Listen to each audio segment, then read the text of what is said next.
We are moving our way through chapter 5. 5.4 is area and the definite integral. So if we were in regular calculus class, we would spend a bit more time on this. But lucky us, we're in business calc. Now on this one, I'm not sure if it means lucky us or not, because this is going to be one where if we did this out the long way, you can kind of show how this works. If you do this the business calc way, it's one of those things where I say, trust me, okay? So what we're gonna do is we're gonna work with our integrals, but we're gonna change them a little bit. So one thing that is important in lots of different subjects, so business, statistics, math, physics, all across the board, lots of different subjects, is area. And what we're gonna look at here is area on a graph. So let me just represent a very basic drawing of area here. So let's say that we had an XY graph, and we'll go 1, 2, and we'll say that that's 1. Now, what we're gonna have is a given function. So this is going to be the function, f of x. But what we're going to be interested in is the area under the function or under the curve.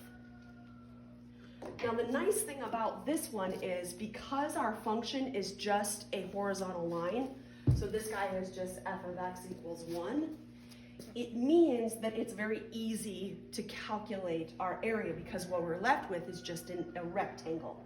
So if I wanted the area of this area, we would say that we're going length of 2 and a height of 1, so this would just be 2 square units. Easy peasy. But I hope you're thinking ahead here that not all functions are just nice straight lines. But let's take one a little bit trickier, just a teeny bit. Let's say that I was to give you this graph. X, Y, 1, 2, 1, 2.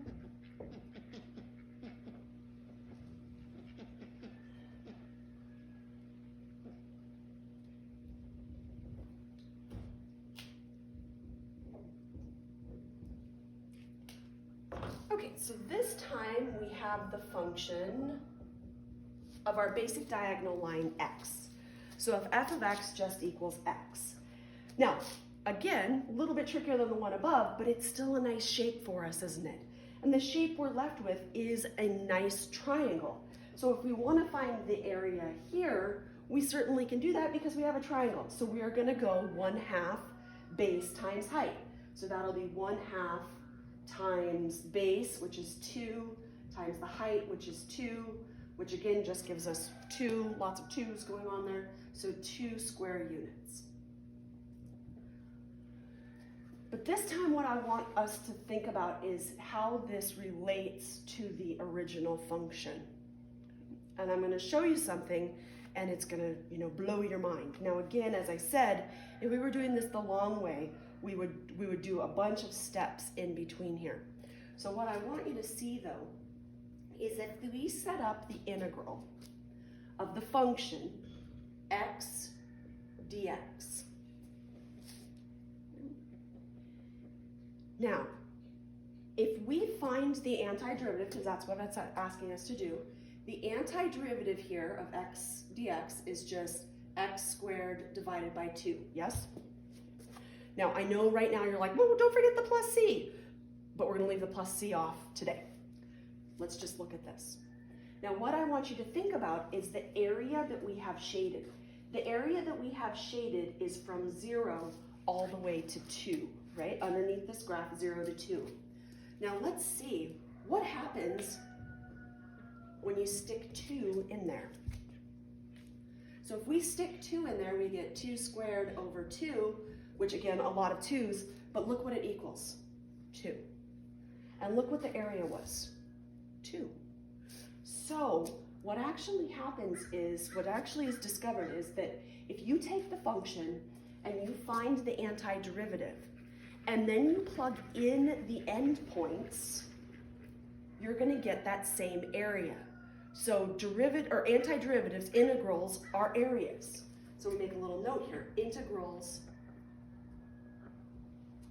are areas.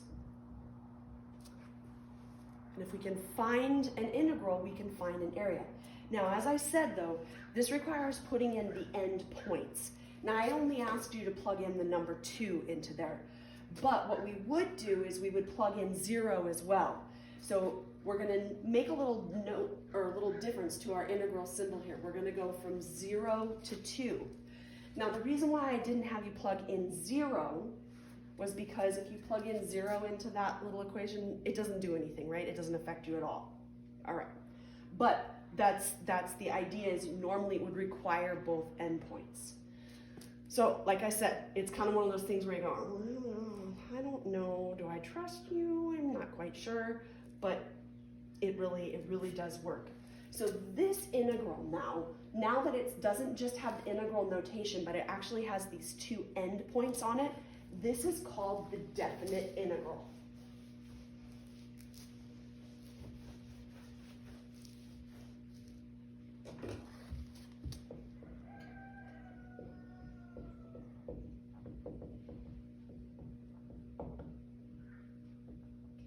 Definite integral looks like the integral from a to b of f of x dx.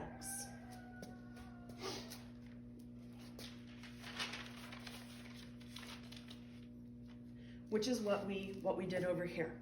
Now, this goes one step further, or a bunch of steps further, but it's just one step for us, okay? So if you look at my notes, if we were doing this out the long way, like a regular calculus class, it starts here, then it works its way all the way down here, then it's all on the back there, and then we finally get to where we are right now. So we have basically skipped 2 pages of notes. It's in the book, so you can always go in the book and read about it. We just don't need it in our class. It's not important enough for us to spend time on. We just need the result. But again, what it leads us to is called the fundamental theorem of calculus.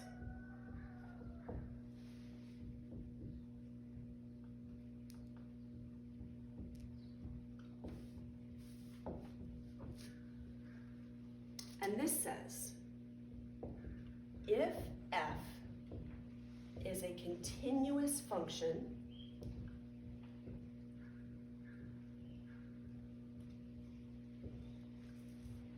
on the interval from a to b, then the integral from a to b of f of x dx will equal capital F of b minus capital F of a. So what the fundamental theorem of calculus is doing is it's basically summing up this idea of, if you take a function, the area under that function can be represented in integral form using the boundaries. So on the interval from a to b has to be continuous, so no spaces or anything in the middle. We take the function. Now remember, capital F would be the antiderivative. That's the notation for antiderivative. And what we do is we find the antiderivative, and then we plug in b, whatever b was, and then we subtract what we get when we plug in a. So remember, over here, we plugged in 2, so we got, let me erase that. We got 2 squared over 2, and then the idea, if we're using the fundamental theorem, would be that we need to plug in 0 and subtract, which would be 0 squared over 2. Now, as we said, in our example, that didn't affect us, so we were just left with 2. But that's the example that kind of guides us into this. So the next one, again, now that we're ready to use some calculus here, the next one we're going to look at is one that is not a straight line. So our classic, let's say that we have,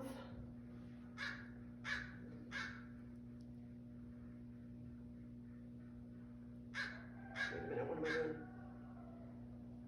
Helps if I...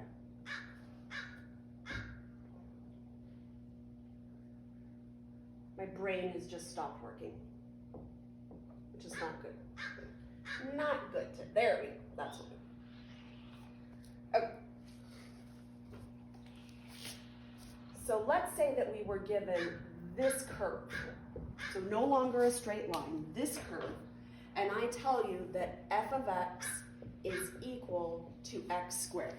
So this is just the positive side of our parabola. And I am interested in the area underneath it. Now, because it is not it's not a triangle, it's not a straight line, I can't use one of our geometric formulas to find the area here, which means that we have to rely on something else, which is a really good reason to have this, because now we can find the area no matter what type of shape we're looking at, circular, parabola, absolute value, x cubed, cubic, anything, we can find this area. So what it's asking us to do here is we want to notice on the x-axis where we are shaded to, and we'll set up our integral. So we're going from 0 to 2, and then our function is x squared dx. So using this idea of the fundamental theorem, we are going to find the antiderivative, which is x cubed over 3. Now, there's one step different in here. We are now going to write just a straight up and down line, and I'm going to put the 0 and the 2 right on there. Now, the reason for this is, excuse me, is to tell people that we've taken the antiderivative, but we have not plugged in the endpoints yet. So that's this notation, antiderivative, but still plug in the endpoints. So then the next step is to take 2 and plug it in here. So 2 cubed over 3 minus, then plug 0 in here, 0 cubed over 3. Now it won't always be nice with 0 and having this cancel out. Doesn't always work that way, but we're lucky in our first couple examples. So the answer here is 8/3. Now you're going to notice very quickly that we don't keep putting square units on there. We use this definite integral so much that we just kind of leave off the units after a little bit, but it's kind of implied that it's there. So just writing 8/3 is perfectly fine. Okay, so let's look at some examples of this. What do we got here? So let's say that I wanted you to find the definite integral from 1 to 2 of 1 over x minus 1 over x squared dx. Now, I don't know what this graph looks like, so we don't need to graph it. The idea is whatever this graph looks like, we're finding the area underneath it, but only from 1 to 2. Okay, so not all the way to 0, just 1 to 2. All right, but I don't know what this looks like. Who cares? So what we need to do is we need to find our antiderivative, but let's think about this a little bit. So it gets a little bit misleading here, or it gets a little bit tricky because we're thinking two different things. Remember, who has a derivative of 1 over x? Derivative of 1 over x, that's ln x, right? This guy, though, this is the power rule, isn't it? So this guy could actually be rewritten as x to the negative 2. So we've got to be very careful. When we go to find the antiderivative, that's going to be ln x. But now when we find the antiderivative here, it's going to be minus x to the negative 1 over negative 1. Right? Up the exponent and divide by it. Now we still need to go from 1 to 2. So before we start plugging in, we definitely want to simplify here. So we have ln of x, and that's going to be plus 1 over x. From 1 to 2. So simplify, make life easy. Now let's go ahead and plug in the 2. So we end up with ln 2 plus 1/2. Okay, plug in the 2 first. Then subtract what we get when we plug in ln 1 plus 1 over 1. Now, ln1, actually, that gives us 0, so that guy just goes away, which is nice. So what we end up with is ln2, and then we have plus 1/2 minus 1, which would be minus 1/2. And it's perfectly fine to leave your answer just like that, okay? It doesn't need to be multiplied out on your calculator, but if we did, we would have ln2, and then minus 1/2 equals 0.193-ish. Okay, but this answer is perfectly fine as well. Okay, there's nothing wrong with that one. Just the same thing as over here. It's perfectly fine to just leave your answer as a nice fraction. Don't need to go to your calculator. Okie dokie. So let's see what is next.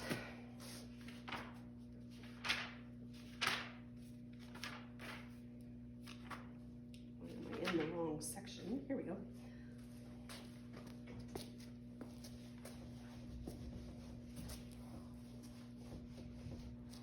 So this time, let's say they gave us, no, we already did that. These are some boring ones. I want something a little more exciting.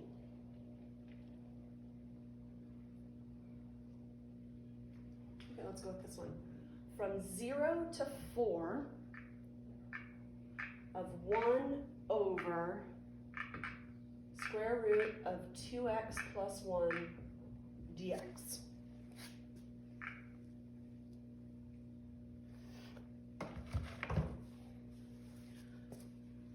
Okay, so we've got an integral again. This time, though, it's a definite integral because they've put the endpoints on there. So we've got from 0 to 4 of 1 over the square root of 2x plus 1 dx. Now, the issue with this is that this is not necessarily the prettiest function, is it? So we might want to use a substitution on this guy. And remember, if we're going to use a substitution, we go with the ugliest part, not the whole square root, just what's underneath it. So we would say that u is 2x plus 1, which means that du is just 2 dx.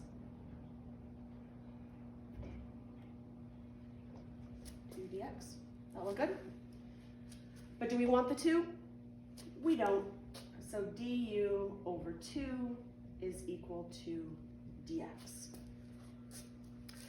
Now, there is one more issue on this, and it's not noted right there, but the thing to note is that this is x equals 0 and x equals 4. Now, if we're going to do substitution, we're going to u. Should we change those guys to u as well? And we certainly can. So more substitution going on here. We can say if x equals 0, then u will equal 2 times 0 plus 1, or 1. And if x equals, what was the other one, 4, then u will equal 2 times 4 plus 1, which in this case is 9. So when we're doing a definite integral and we're doing a u substitution, there's actually a lot more substituting that needs to go on. So now the whole entire integral, the whole thing is going to change gears. So we can rewrite this now as the integral from 1 to 9 of 1 over the square root of u, and then we've got du over 2. All right, so let's do some simplifying before we find the antiderivative. First, we can pull this guy to the top, write it in its power notation, and we can move the 2 to the front with a 1/2. So 1 to 9 of u to the negative 1/2 du. Okay, that look better? So remember that 1/2 is just going to come along for the ride. Then we've got the actual antiderivative there, so we're going to up the exponent, so it'll be u to the positive 1/2 over 1/2, right?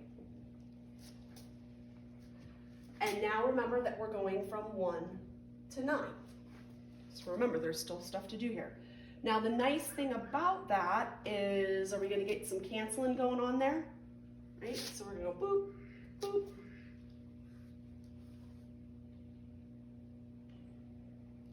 So we just end up with square root of u from 1 to 9. So if now we're going to plug in the 9 first, so we go the square root of 9 minus the square root of 1, which will be 3 minus 1, which is just 2.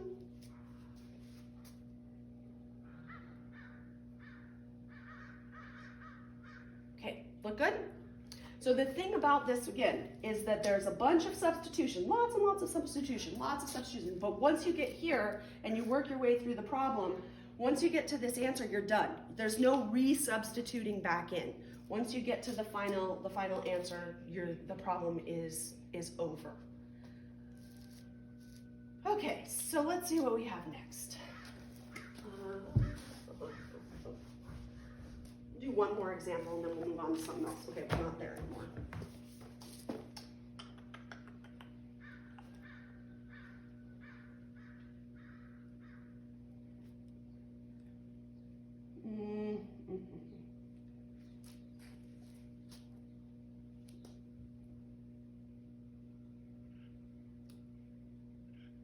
No, I need something good, but I don't see it.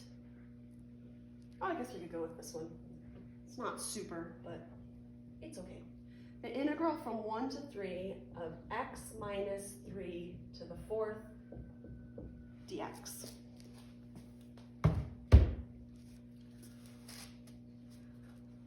So it's not super ugly, but it still can use that idea of substitution. So let's go with it. So now remember, if this was a squared, we'd just FOIL this out and move forward. But unfortunately, it's a 4th, so we don't want to do that.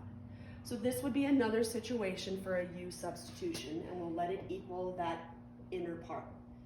U equals x minus 3.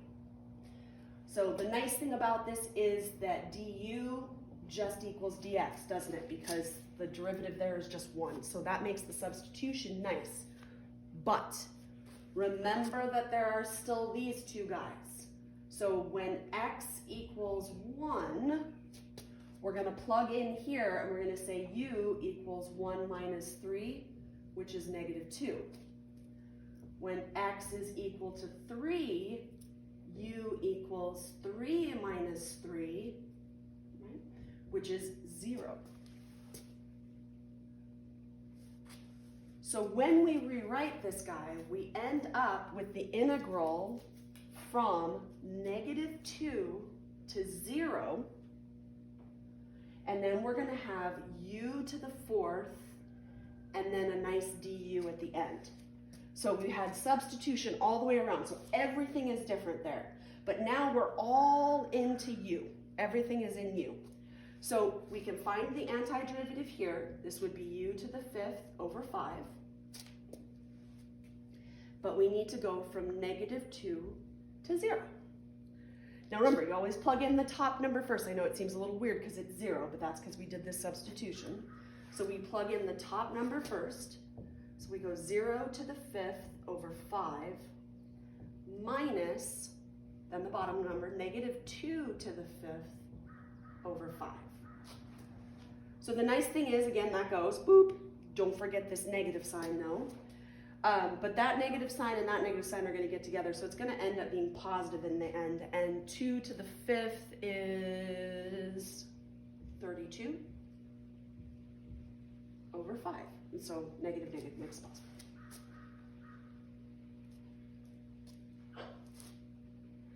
So again, this time the substitution wasn't super ugly, which is nice, but we continue the substitution with the u's. And so once we work through the problem, we plug in our new boundary values, and the problem is done. The answer is 32 over 5, and we're done. All right. So let's look at our word problem for this section. And the word problem that we're going to focus on is called average value.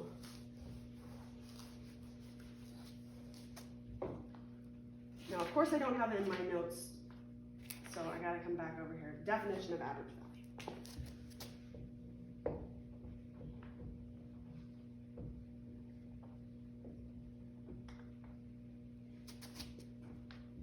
So average value of a function. this says if f is continuous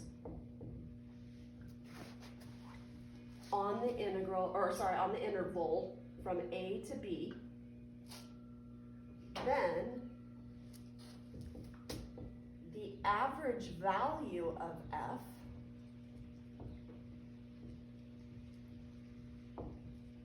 is average value equals, oh, wait a minute, from f from a to b is 1 over b minus a times the integral from a to b of f of x dx. And my blue pen has given up the ghost.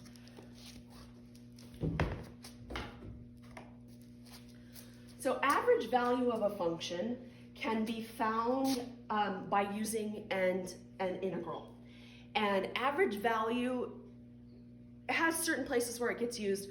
Normally in a business setting, you use average value when you're finding how your money is growing. And so you can obviously look and see, hopefully, that your money has grown, but the idea is how is it averaged over a certain amount of time? What is your average growth rate type of situation going on there? So average value can be found using this integral.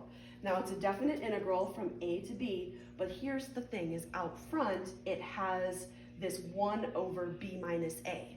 So there's this little division that ends up there. So let me give you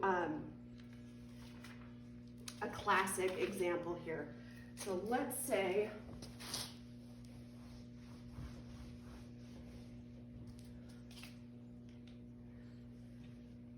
you invest, let's go with $9,000 at 6% compounded continuously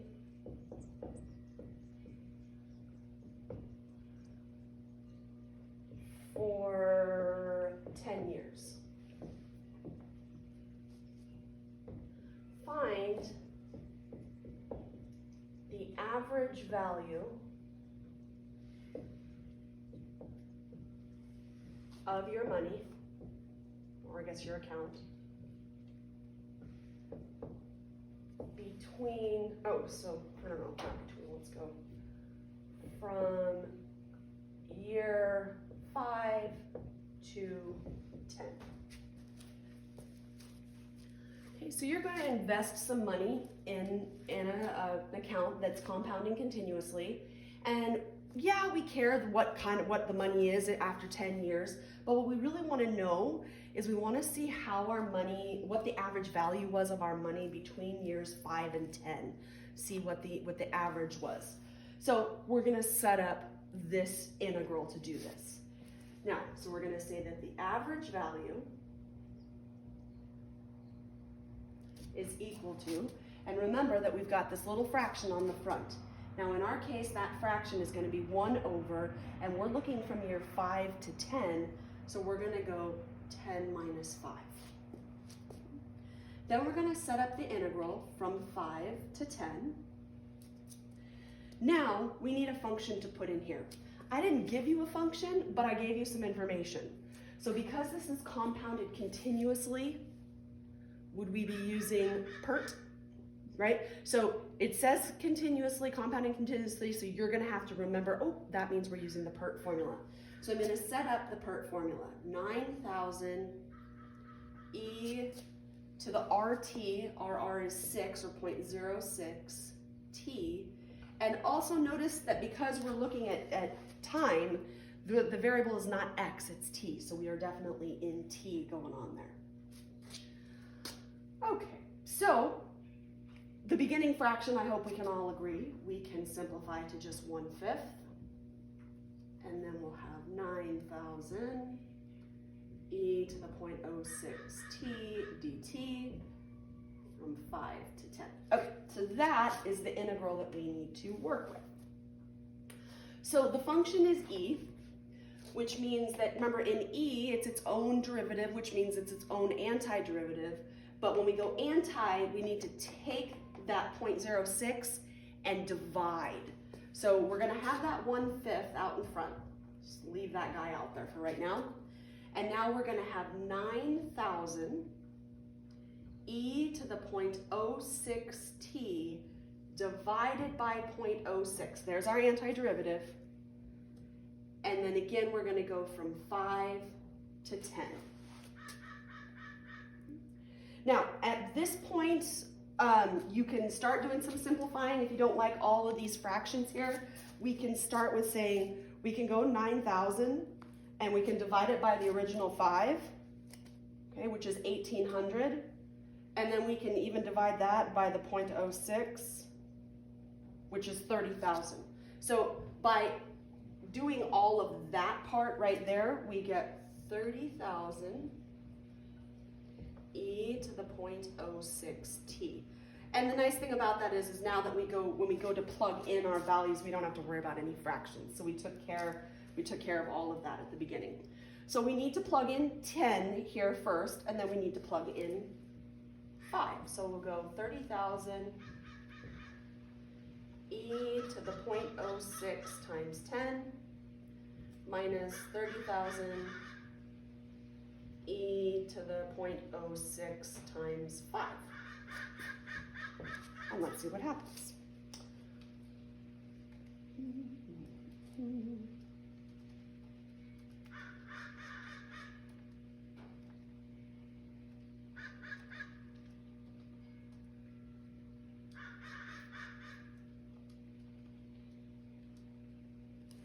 I got 14,167.80.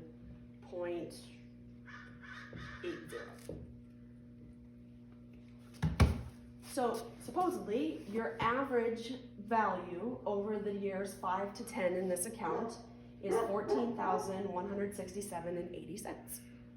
Okay. So average value, when they say average value of a function over a given interval, you have to remember, but that's just another way of asking you to find the integral, the definite integral, but don't forget that you have to do this little guy out front. Okay, so go ahead and practice with some of those definite integrals. So you got the basic ones, then you've got the ones that require a little substitution, and then you have some word problems as well. All right, guys, see you next time.